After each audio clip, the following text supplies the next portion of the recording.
प्रिय छात्रों, Verde Hindi classes में आपका स्वागत है।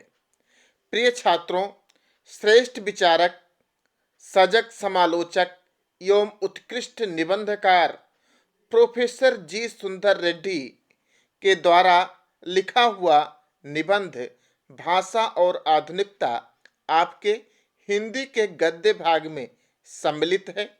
हम लोग इस निबंध को पढ़ेंगे, इसकी व्याख्या को सीखेंगे। प्रिय छात्रों, प्रोफेसर जी सुंदर रेड्डी का जन्म सन 1919 ईस्वी में दक्षिण भारत के आंध्र प्रदेश में हुआ था। इनकी प्रारंभिक शिक्षा संस्कृत और तेलुगु में हुई और उच्च शिक्षा हिंदी में। ये आंध्र विश्वविद्यालय के हिंदी विभाग के बहुत समय तक अध्यक्ष भी रहे। इनकी प्रमुख रचनाएं हैं साहित्य और समाज, मेरे विचार, दक्षिण की भाषाएं और उनका साहित्य, वैचारिकी, शोध और प्रबंध तथा संपादित अंग्रेजी ग्रंथ लैंग्वेज प्रॉब्लम इन इंडिया। इसी भाषा और आधुनिकता पर किस तरह आधुनिक ढंग से प्रोफेसर जी सुंदर रेड्डी ने विचार किया है, हम लोग इनके इस निबंध को पढ़ते हैं और इसकी व्याख्या सीखते हैं। भाषा और आधुनिकता। इस निबंध की जो खास बातें हैं वह इस प्रकार से हैं। कुछ भाषा की समस्याओं पर विद्वानों ने बहुत कुछ लिखा है, परंतु भाषा और आधुनिकता पर विशेष रूप से कुछ नहीं लिखा गया। विद्वान लेखक प्रोफेसर जी सुंदर रेड्डी ने वैज्ञानिक दृष्टि से भाषा और आधुनिकता पर विचार किया है। भाषा परिवर्तनशील होती है। इसका इतना ही अर्थ है कि भाषा में नए भाव, नए शब्द, मुहावरे तथा लोकोक्तियां, नई रीतियां सदैव आती रहती हैं।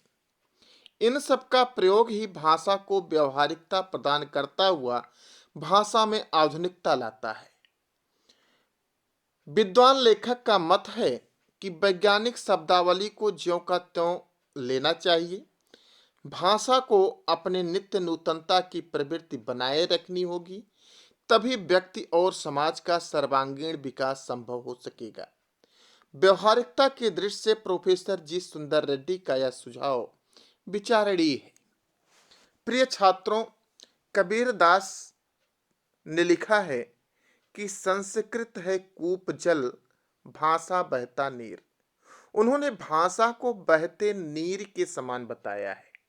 जिस प्रकार से नदी का जल निरंतर बहता रहता है, इस कारण नदी में कभी काई नहीं पड़ती, उसी प्रकार भाषा भी अगर निरंतर प्रवाहशील रहेगी, अपने अंदर नए नए शब्दों, नए भावों, नए मुहावरों और लोकोक्तियों को यदि वह शामिल करती रहेगी तो भाषा हमेशा नई बनी रहेगी। अंग्रेजी की सबसे बड़ी डिक्शनरी है ऑक्सफोर्ड।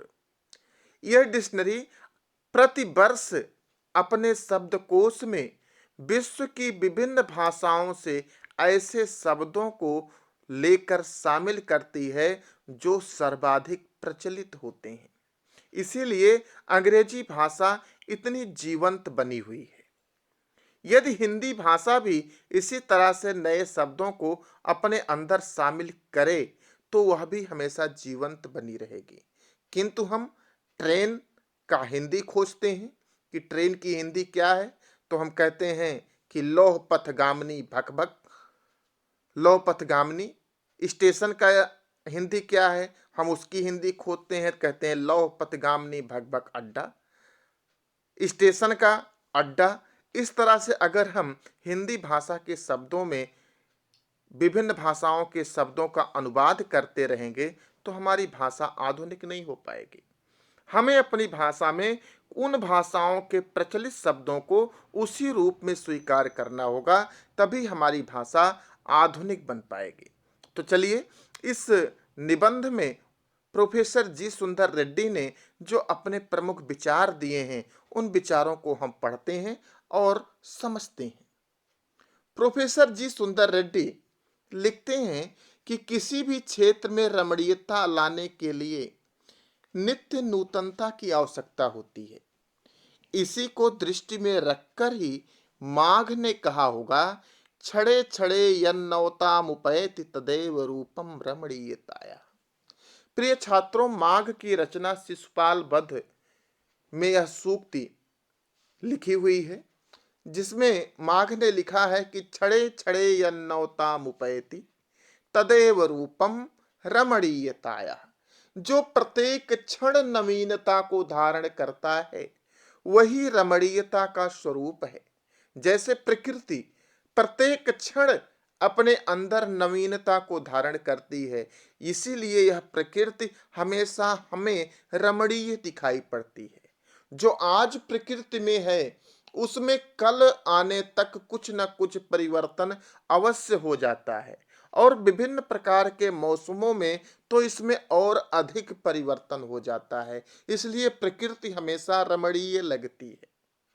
तो जो प्रत्येक क्षण नवीनता को धारण करता है, छड़े छड़े यन्नवतामुपैति तदेव रूपम रमणीयताया, वही रमणीयता का स्वरूप है।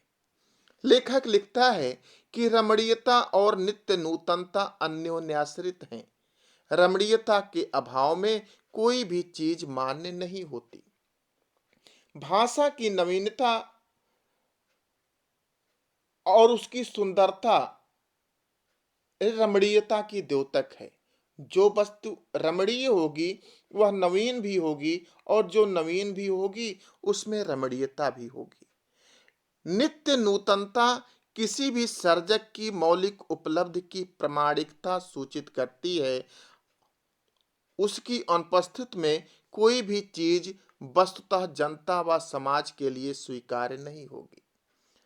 कोई चीज मौलिक है तो मौलिक होने पर उसकी उपलब्धि वही होगी अगर वह नित्य नूतन बनी रहे, नए नए प्रकार के विचारों का समावेश उसमें होता रहे।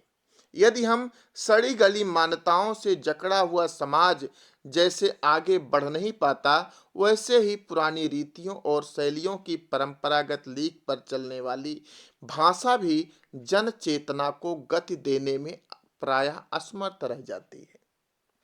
भाषा समूची युग चेतना की अभिव्यक्ति का एक सशक्त माध्यम है, और ऐसी सशक्तता तभी वह अर्जित कर सकती है जब वह अपने युगानुकूल सही मुहावरों को ग्रहण कर सके। जैसे हमारी हिंदी भाषा है, पहले हम विभिन्न बोलियों में बोला करते थे। ब्रज भाषा, बुंदेली भाषा, अवधी भाषा, छत्तीसगढ़ी भाषा, ये विभिन्न बोलियों में बोला करते थे।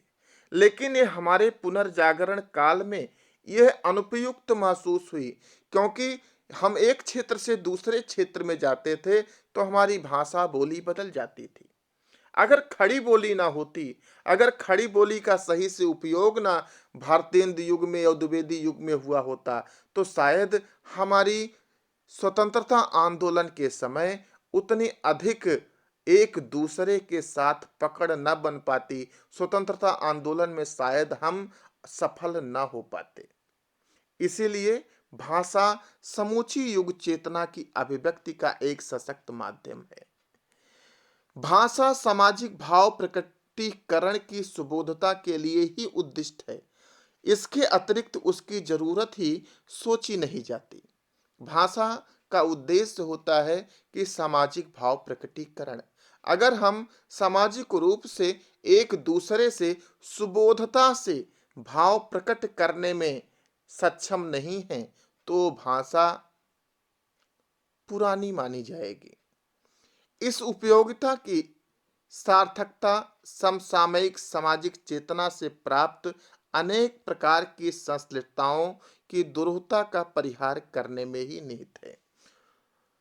कभी कभी अन्य संस्कृतियों के प्रभाव से, अन्य जातियों के संसर्ग से भाषा में नए शब्दों का प्रवेश होता है, और इन शब्दों के सही पर्यायवाची शब्द अपनी भाषा में ना प्राप्त हों तो वैसे ही अपनी भाषा में स्वीकार करने में किसी भी भाषा भाषी को आपत्ति नहीं होनी चाहिए। जैसे भारतीय संस्कृति है। भारतीय संस्कृति में अनेक संस्कृतियां समाहित हुई, चाहे वह शक हों, यवन हों, हूण हों, अंग्रेज हों, पुर्तगाली हों, फ्रांसीसी हों, इन सब ने भारतीय संस्कृति में समाहित होकर बहुत सारे शब्द जो कि सर्वाधिक प्रचलित हैं, इस भारतीय भाषा को प्रदान किए हैं। हम बोलते हैं और बोलने में हमें ये नहीं लगता कि ये हिंदी भाषा के शब्द नहीं हैं, लेकिन वास्तव में अगर उनकी छानबीन की जाए तो हमारे उच्चारण में बहुत सारे ऐसे शब्दों का प्रयोग होता है जिसे हम हिंदी भाषा में स्वीकार कर चुके हैं, लेकिन हमें यह पता नहीं है कि वह हिंदी भाषा के हैं, उर्दू के हैं, या फारसी के हैं, या पुर्तगाली के हैं, या जापानी भाषा के हैं। यद्यपि ये शब्द हमारी भाषा में समाहित हो चुके हैं, रच बस चुके हैं। यही भाषा की आधुनिकता होती है। भाषा की सजीवता इस नवीनता को पूर्णता आत्मसात करने पर ही निर्भर करती है। अगर हम अपनी भाषा को सजीव बनाए रखना चाहते हैं तो इस प्रकार से अपनी भाषा को नवीन बनाए रखना होगा कि जो अन्य भाषाओं के सहज प्रचलित शब्द हैं उसे हम स्वीकार करते जाएं और अपनी भाषा में उन्हें ग्रहण करते जाएं, जोड़ते जाएं। भाषा म्यूजियम की वस्तु नहीं है। लेखक कहता है कि भाषा कोई ऐसी वस्तु नहीं है जिसे म्यूजियम में रख दिया जाए और उसको सुरक्षित रखा जाए, उसमें किसी भी प्रकार का परिवर्तन ना होने दिया जाए। भाषा में अगर हम परिवर्तन स्वीकार नहीं करेंगे तो भाषा मरने लगेगी। इसलिए उसकी स्वतः सिद्धि एक सहज गति है जो सदैव नित्य नूतनता को ग्रहण कर चलने वाली है। लेखक लिखता है कि भाषा स्वयं संस्कृति का एक अटूट अंग है। संस्कृति परंपरा से निश्रित होने पर भी परिवर्तनशील और गतिशील है। भाषा संस्कृति का अभिन्न अंग है क्योंकि संस्कृति की अभिव्यक्ति का माध्यम ही भाषा है। संस्कृति की रचना और विकास परंपराओं के द्वारा होता है। परंपराएं क्योंकि परिवर्तनशील होती हैं, इसलिए संस्कृति भी कभी कभी एक जैसी नहीं रहती, वह भी परंपराओं की तरह बदलती रहती है। इस रूप में हम कह सकते हैं कि संस्कृति भी गतिशील होती है। उसकी गति विज्ञान की प्रगति के साथ जोड़ी जाती है। उस संस्कृति की गति, भाषा की गति विज्ञान की प्रगति के साथ जोड़ी जाती है। वैज्ञानिक आविष्कारों के प्रभाव के कारण उद्भूत नई सांस्कृतिक हलचलों को शाब्दिक रूप देने के लिए भाषा के परंपरागत प्रयोग पर्याप्त नहीं है। इसके लिए नए प्रयोगों की, नई भाव योजनाओं को व्यक्त करने के लिए नए शब्दों के खोज की महती आवश्यकता है।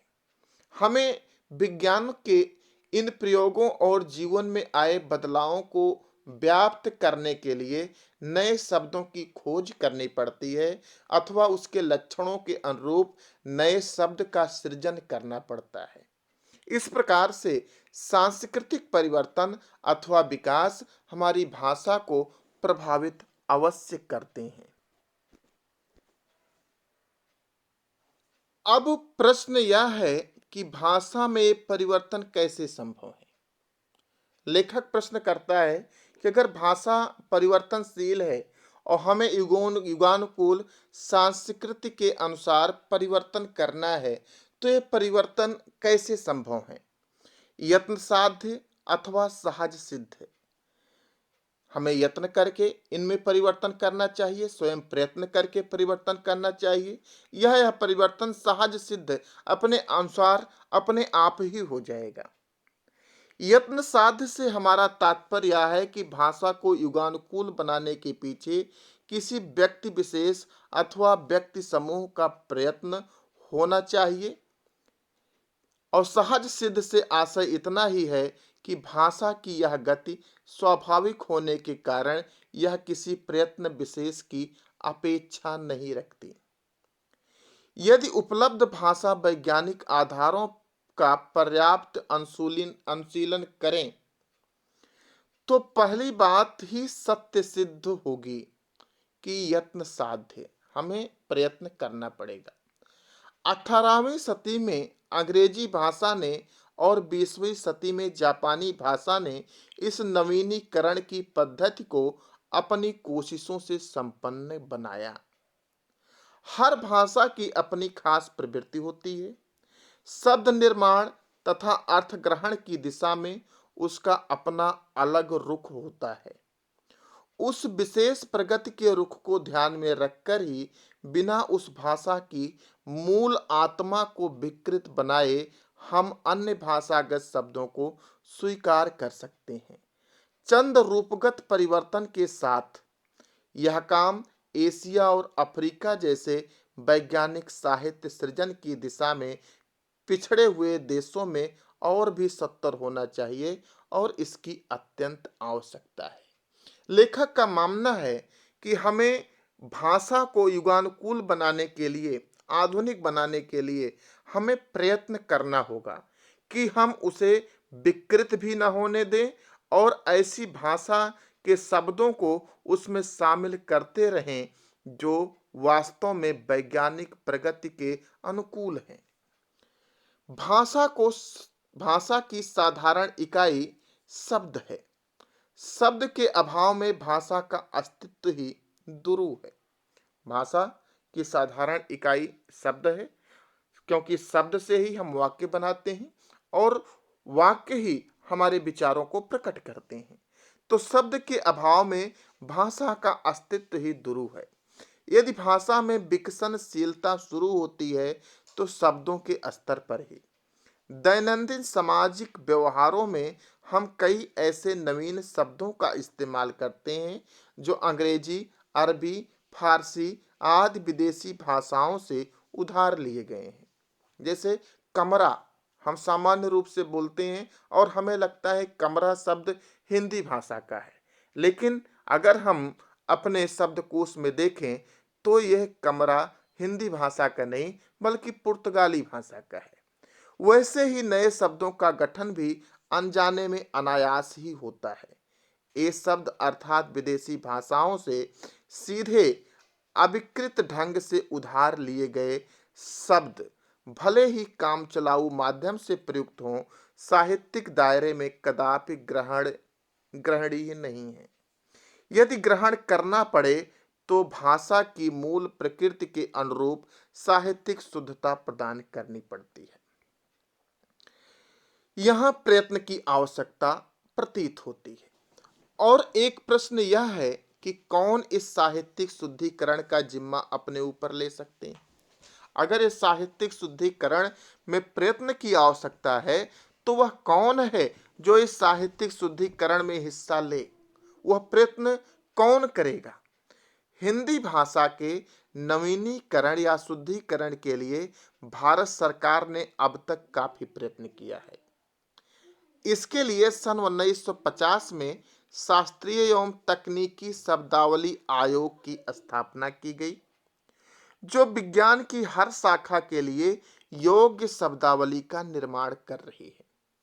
भारत सरकार ने 1950 ईस्वी में एक आयोग की स्थापना की थी, शास्त्रीय एवं तकनीकी शब्दावली आयोग।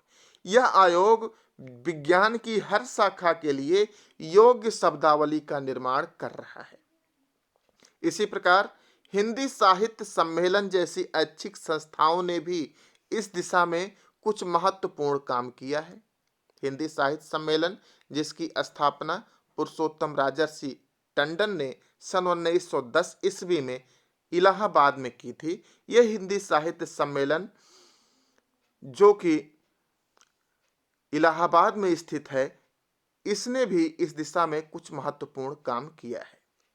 राहुल सांकृत्यायन और डॉक्टर रघुवीर जैसे मूर्धन्य मनीषियों ने भी इस काम को पहल अपनी अभिरुचि के कारण अपने ऊपर लेकर गतिशील बनाने की कोशिश की। अब तक इस दिशा में जो कुछ भी कार्य हुआ है वह अपर्याप्त ही है।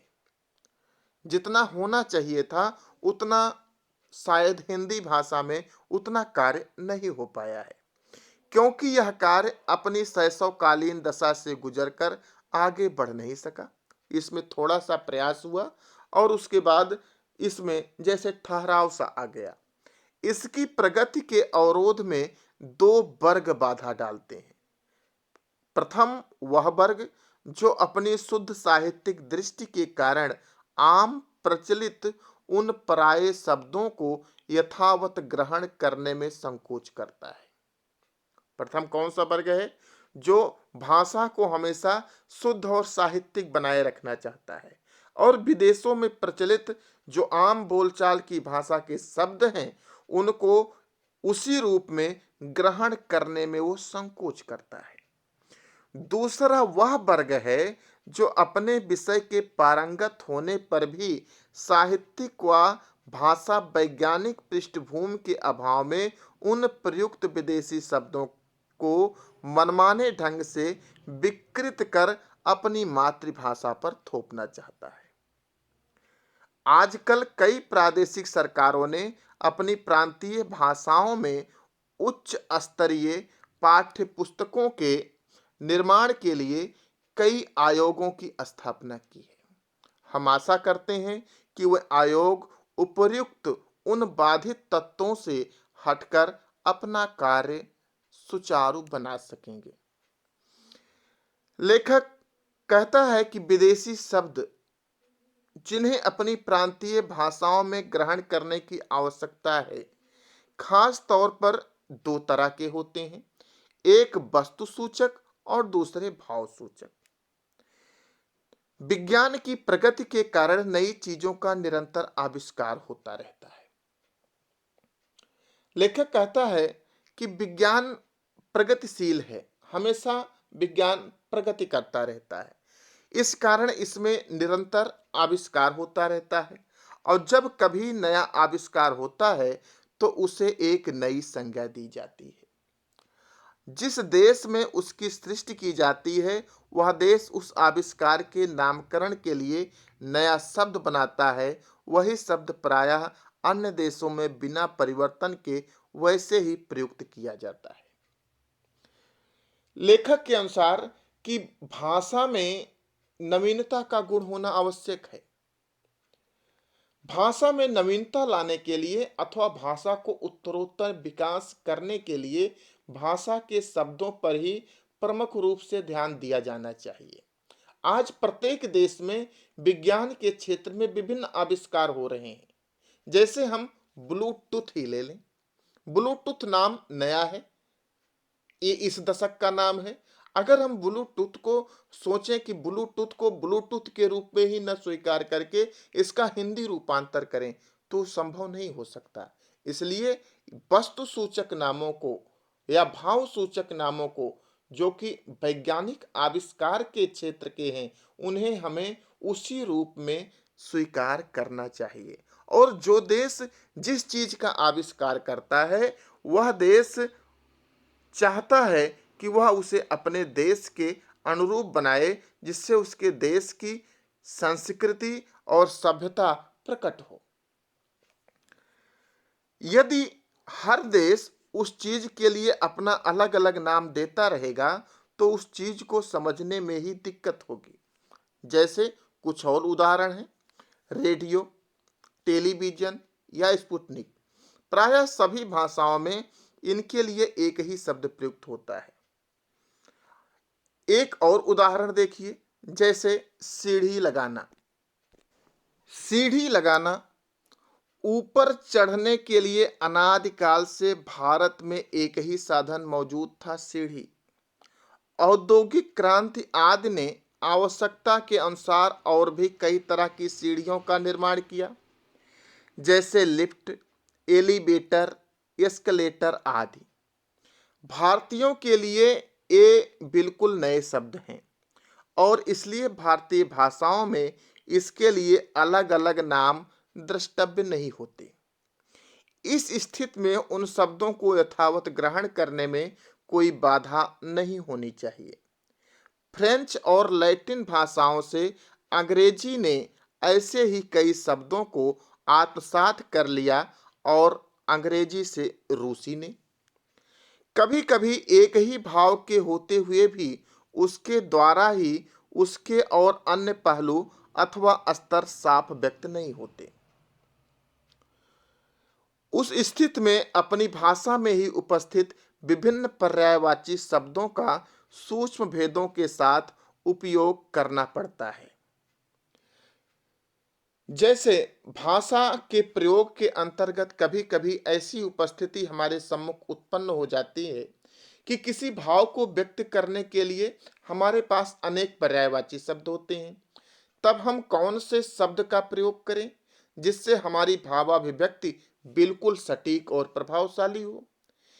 यहाँ वह बात ध्यान रखने योग्य होती है कि पर्यायवाची शब्दों के अर्थ अथवा भाव में कोई न कोई सूक्ष्म अंतर अवश्य होता है। इसलिए एक शब्द का प्रयोग दूसरे के स्थान पर प्रत्येक स्थिति में नहीं किया जा सकता। अतः हमें उन सूक्ष्म अर्थों को समझते हुए सर्वाधिक उपयुक्त शब्द का ही प्रयोग अपनी भाषा में करना चाहिए। जैसे उष्ण एक भाव है। जब किसी वस्तु की उष्णता के बारे में कहना हो तो उष्मा कहते हैं और परिणाम संदर्भ में उसी को हम ताप कहते हैं। वस्तुतः अपनी मूल भाषा में उष्ण, उष्मा, ताप इनमें उतना अंतर नहीं है जितना अब समझा जाता है। पहले अभ्यास की कमी के कारण जो शब्द कटु या विपरीत से प्रतीत हो सकते हैं, वह कालांतर में मामूली शब्द बनकर सर्व प्रचलित हो जाते हैं। प्रिय छात्रों, जैसे उष्ण, उष्मा, ताप इन तीन शब्दों को यहाँ पर लिया गया। ये तीनों शब्द गर्माहट के भाव प्रयुक्त करते हैं। तीनों शब्द में भाव क्या है? गर्माहट।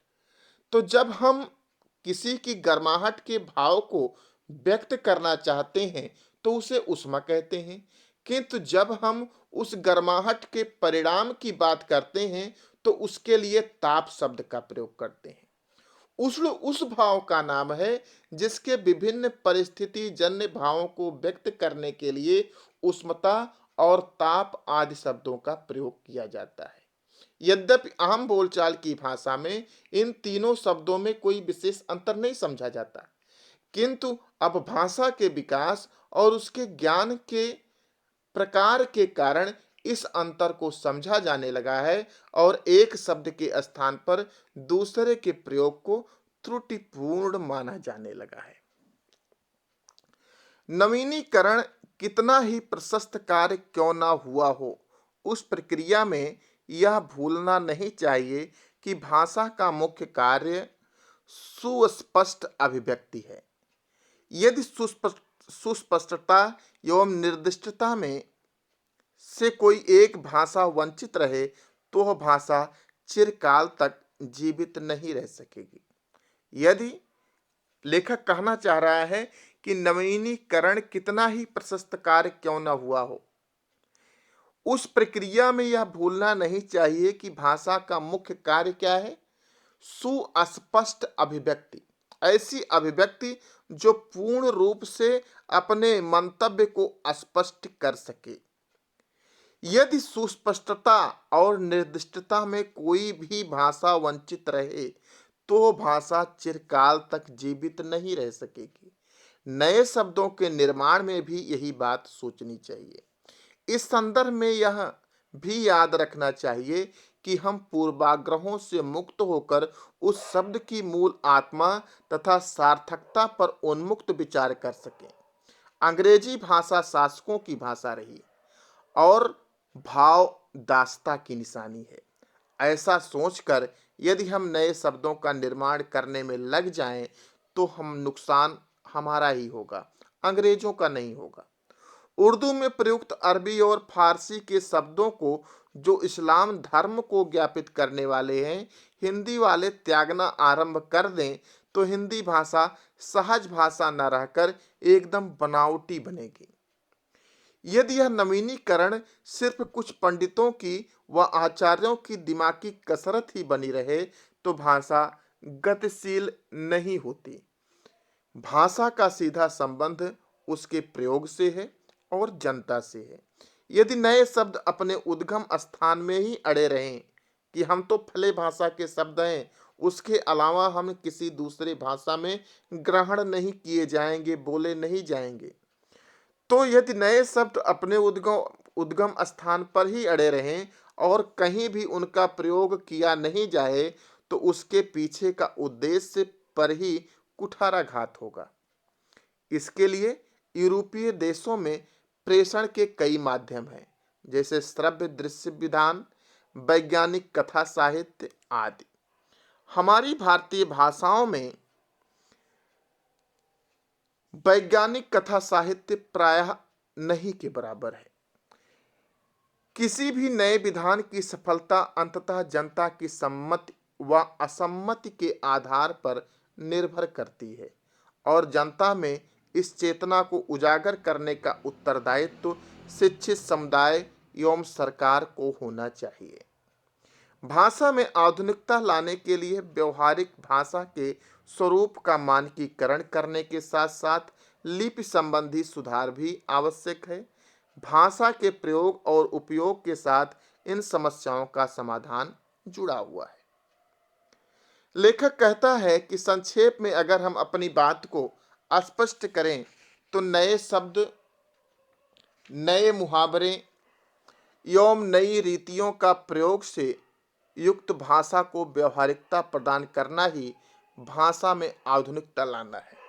लेखक कहता है कि नए शब्द, नए मुहावरे एवं नई रीतियों के प्रयोगों से युक्त भाषा को व्यवहारिकता प्रदान करना ही भाषा में आधुनिकता लाना है। भाषा में आधुनिकता लाने के लिए आवश्यक है कि उसमें नवीन शब्दों, नवीन मुहावरों एवं नवीन रीतियों के आधार पर भाषा को व्यवहारिक बनाने का प्रयास किया जाए। दूसरे शब्दों में केवल आधुनिक युगीन विचारों के अनुरूप नए शब्दों को गढ़ने मात्र से ही भाषा का विकास नहीं होता, वरन नए पारिभाषिक शब्दों को एवं नूतन शैली प्रणालियों को व्यवहार में लाना ही भाषा को आधुनिकता प्रदान करना है। आधुनिक युग की विचारधाराओं के अनुरूप अनेक व्यक्ति नवीन शब्दों का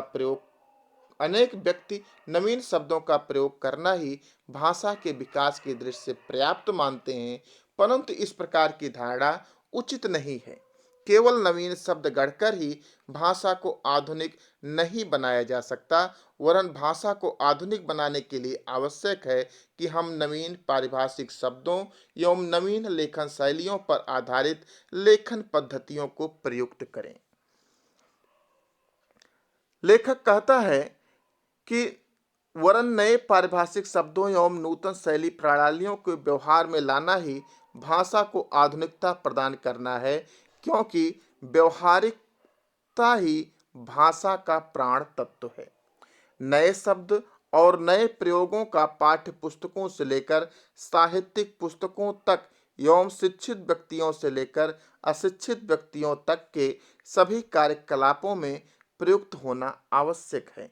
इस तरह हम अपनी भाषा को अपने जीवन की सभी आवश्यकताओं के लिए जब प्रयुक्त कर सकेंगे, तब भाषा में अपने आप आधुनिकता आ जाएगी। लेखक कहना चाह रहा है कि यदि हम नवीन शब्दों एवं नवीन शैलियों को साहित्य से लेकर विद्यालयों में निर्धारित पाठ्य पुस्तकों तक प्रयुक्त कर सकेंगे, इस प्रकार के नवीन शब्दों एवं शैलियों को यदि हम शिक्षित अथवा अशिक्षित व्यक्तियों को या जहां से भी मिले खोजकर भाषा में प्रयुक्त कर सकेंगे, तभी यह भाषा आधुनिक समझी जाएगी। ऐसा करके ही भाषा को व्यवहारिक, आधुनिक अथवा प्रगतिशील बनाया जा सकता है। भाषा की व्यवहारिकता ही उसकी प्राण होती है, उसकी आत्मा होती है।